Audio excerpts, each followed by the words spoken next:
안녕하세요. 오늘은 창세기 36장 에서의 족보에 대한 거를 같이 이야기 나눌 텐데 이게 상당히 흥미로운 장입니다. 왜냐하면 창세기 전체는 어떻게 보면 톨레돗, 계보, 족보로 이루어져 있는데 사실은 아브라함의 족보, 이제 데라의 족보 해가지고 창세기 11장에서 25장이면 그 다음에 이제 이삭의 족보 해가지고 주로 야곱 이야기가 25장부터 쭉 이제 35장까지 이제까지 야곱 이야기 왔잖아요.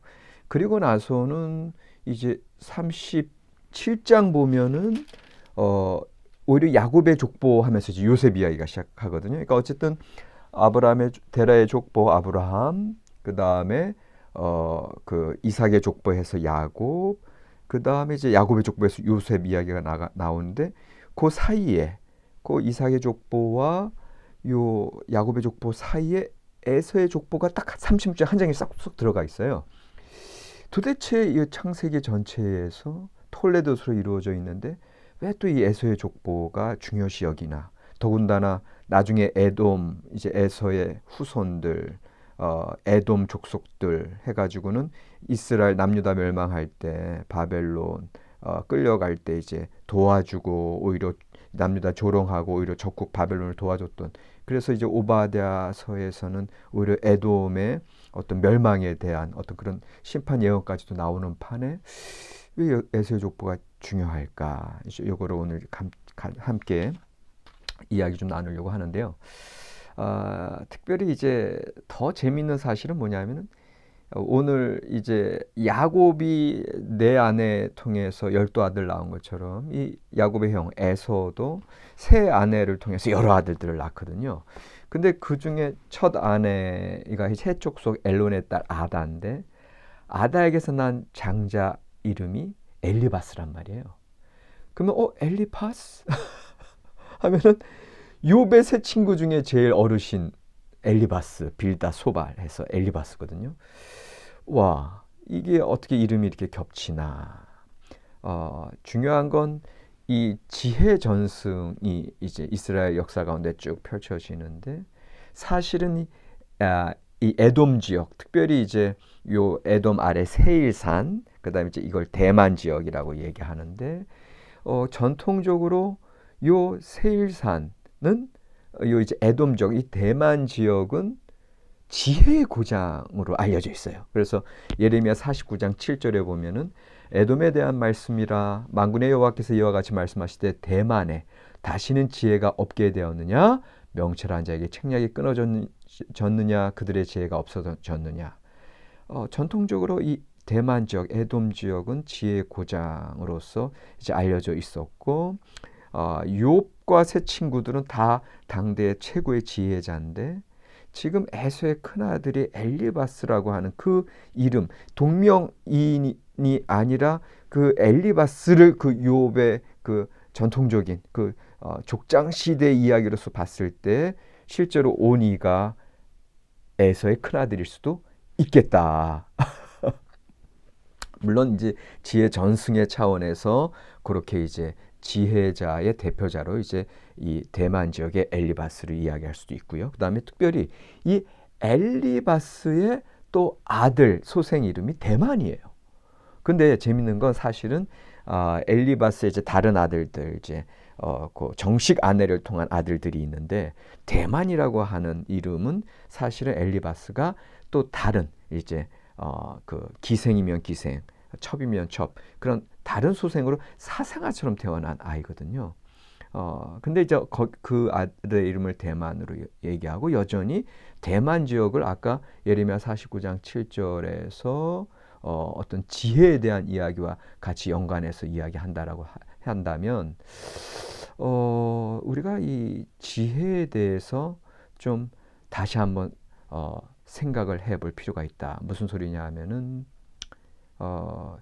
지혜에 대한 두 입장이 있다라는 거죠. 왜냐하면 욥기에서도 엘리바스는 사실은 옳은 말만 하고 빌다소발도 마찬가지고 그럼에도 불구하고 나중에 하나님께서는 누구의 손을 들어주셨다? 새 친구가 아니라 욥의 손을 들어주셨다. 이런 걸 봤을 때 그 지혜라고 하는 것 자체가 더군다나 이제 에돔 지역의 지혜, 그러나 나중에 예레미야에서도 예언의 말씀도 지혜가 끊어졌느냐 이렇게 얘기하고, 나중에 그 에돔의 어떤 그런 지혜로움이 오히려 나중에 이스라엘 남유다를 대적하는 그런 모습으로 나온다고 했을 때 우리는 지혜에 대한 두 입장, 원래 지혜는 선한 것이요 우리에게 풍성한 삶을 허락하시는 것이요 야훼를 경외하는 것이 지혜의 근본인데, 그런데 또 다른 지혜의 모습은 오히려 대적하는 세력이 되고 멸망으로 갈 수밖에 없다라고 하는 걸 우리가 생각하게 되는 거죠. 아닌 게 아니라 여러분들, 에덴 동산에 두 개의 나무가 있었습니다. 선악과와 생명나무. 선악과에 대해서 뱀이 하와를 유혹할 때 너희가 이 선악과를 따먹으면 하나님과 같이 된다, 지혜로워진다, 눈이 밝아진다, 이런 얘기를 하죠. 그리고 하와도 그 선악과를 본즉 지혜롭게 할 만큼 탐스러워 보였다. 자, 선악과를 따먹는 순간 실제로 눈이 밝아져. 그런데 그때부터 본인들의 수치심이 드러나고 하나님으로부터 이탈되죠. 무슨 얘기냐? 선악과를 따먹고 그런 세상적인 지혜, 그리고 인간이 하나님같이 되려고 하는 그런 교만에서 들어온 지혜는 이제까지 하나님의 창조 섭리 가운데 생활했던 자들을 이제는 인간적으로, 탐욕적으로, 그리고 내가 주인이 되려고 하는 그런 시각에 빠지게 된다. 하나님의 시각으로 살았던 사람이 세상적인 지혜로 말미암아 이제는 하나님과 이탈된다라고 했을 때 이 지혜의 부정적인 차원이 부각되는 거죠.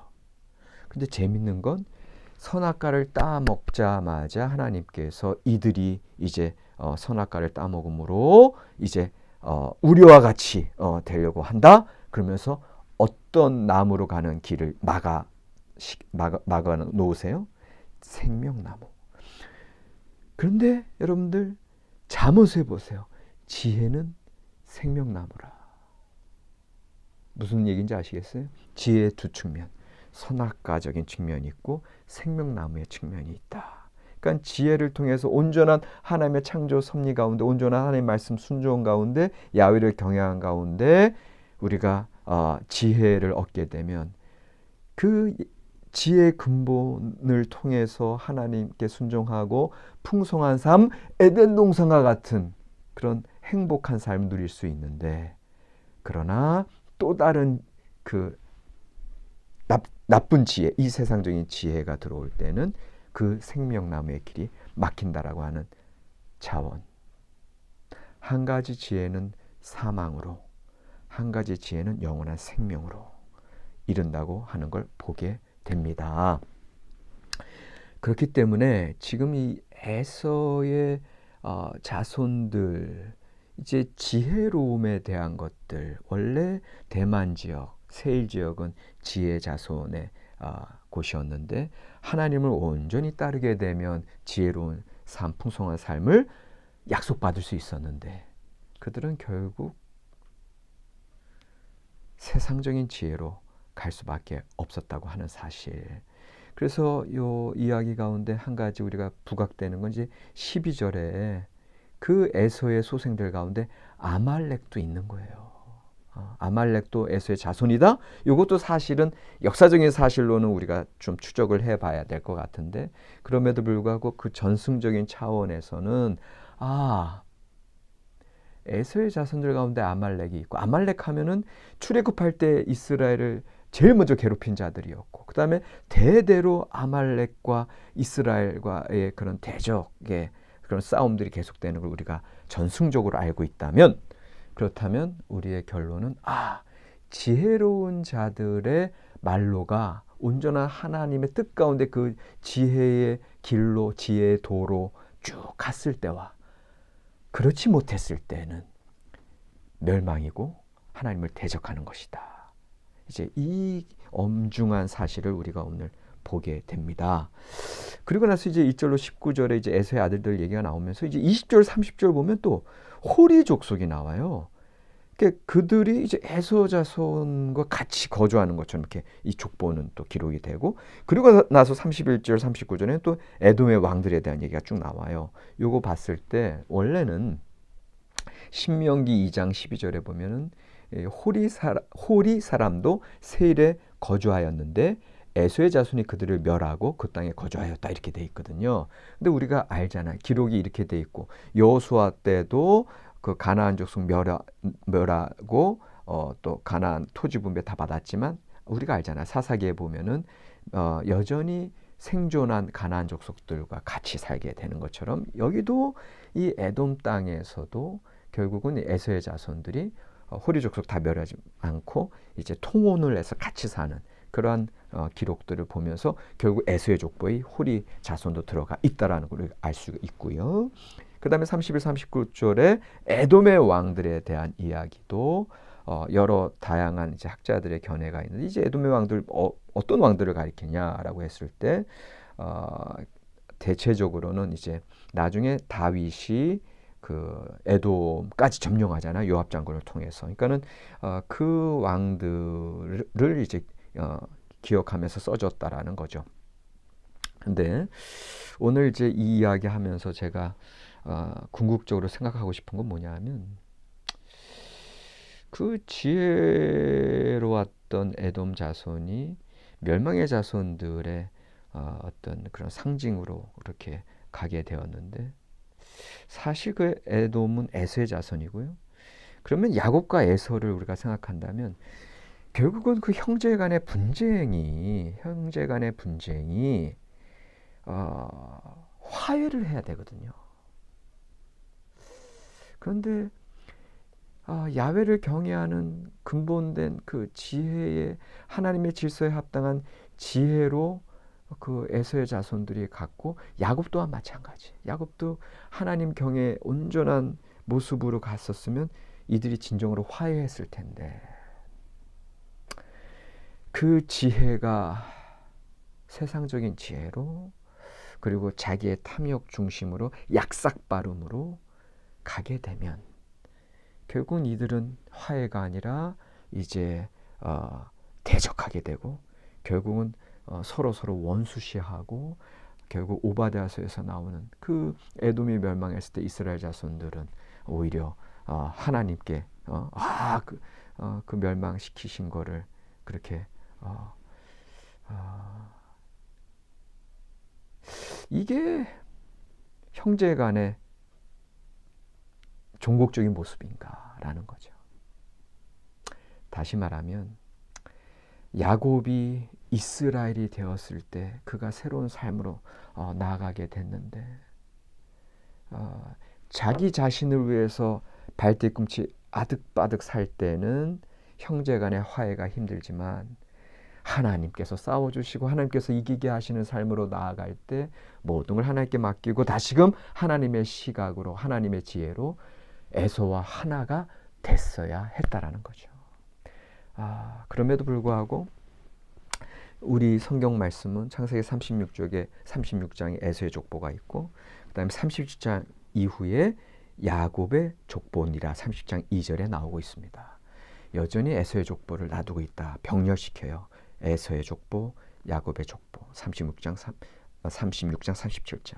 이걸 봤을 때 여전히 성경은 이스라엘 역사의 실패를 말하고, 또 야곱과 에서의 형제간의 화해의 실패를 말해요.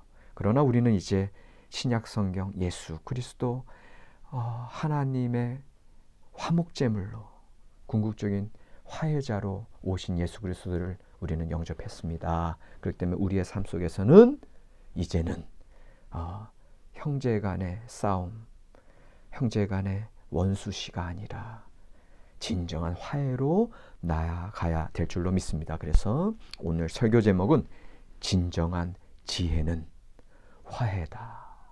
결국 욥의 결론도 그렇게 욥을 공격했던 세 친구들을 위해서 욥은 하나님 앞에 중보기도, 중보제사를 드림으로 그래서 그들은 다시금 하나가 된 모습을 보여주고 있습니다. 진정한 화해의 길, 진정한 지혜의 길로 나아가시는 저와 여러분들이 되시길 바랍니다. 고맙습니다.